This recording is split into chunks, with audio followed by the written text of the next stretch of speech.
Should serving as a firefighter mean surrendering your God-given right to free speech? That is a risk I never associated with fighting fires, but I'm living proof that it's real. In 2015, my 34-year dream career ended abruptly when I was fired from my position as fire chief for the city of Atlanta. Why was I fired? Simply for expressing widely held biblical Christian views on marriage and sexuality in a book I wrote on my own time in my personal capacity. Ever since I was a young child growing up in Shreveport, Louisiana, I dreamed of becoming a firefighter. I was 5 years old, watching television with my brothers and sisters when we heard sirens outside the door. We sprang to our feet, opened the front door, and there was a big red Shreveport fire truck outside our house. Miss Maddie, who lived across the alley from us, her house was on fire. I watched those firefighters with such amazement. I looked at my mother and brothers and sisters and said, I want to be a fireman when I grow up.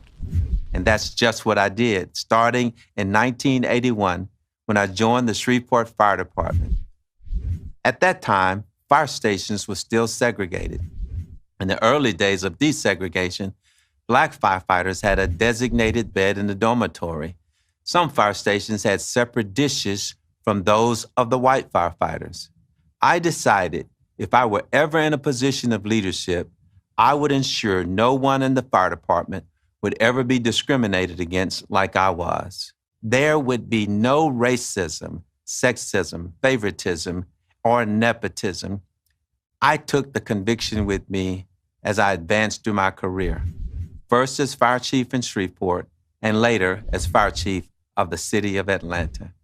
In 2009, President Barack Obama appointed me and the U.S. Senate unanimously confirmed me to the post of United States Fire Administrator. It was an opportunity I just couldn't pass up. What an honor to serve the country where so much was possible through hard work and integrity. As a child, I was taught, if you have faith in God, get a good education, respect authority, and treat other people how you want to be treated, all your dreams would come true. And that certainly was true in my case. I was less than a year in my new position when Atlanta elected the Honorable Mayor Kasim Reed. While on a trip to Washington, D.C., following his election, Mayor Reed, in his words, begged me to come back to Atlanta and resume my duties as the city's fire chief.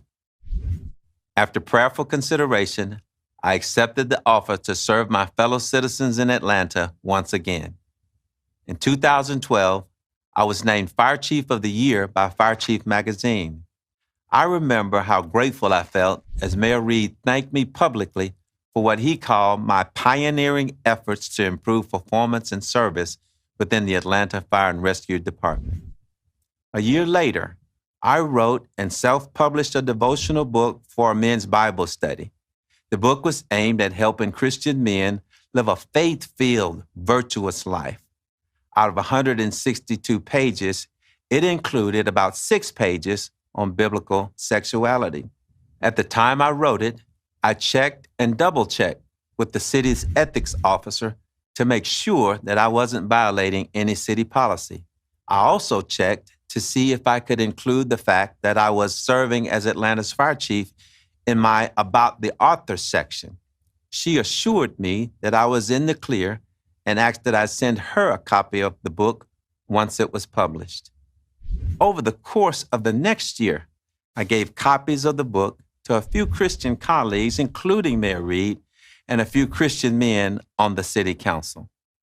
But in 2014, a year after the book was published, Mayor Reed announced that some people disagreed with what I had written.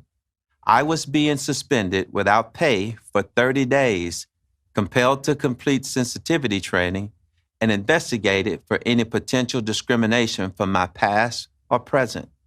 They found nothing, not one single allegation that I had treated anyone with anything less than dignity and respect in all my 34 years of service. I was not surprised. My faith leads me to love people and to treat them as I would want to be treated. Still, under the guise of tolerance and diversity, Mayor Reed fired me anyway. It's still staggering to realize that the very faith that led me to pursuing my career was weaponized to destroy it. Disagreement is not discrimination. In fact, true diversity means protecting our freedoms to disagree, especially on important issues like marriage and sexuality. With the help of attorneys from Alliance Defending Freedom, I filed a federal lawsuit, which we won. No one should be forced to choose between their childhood dream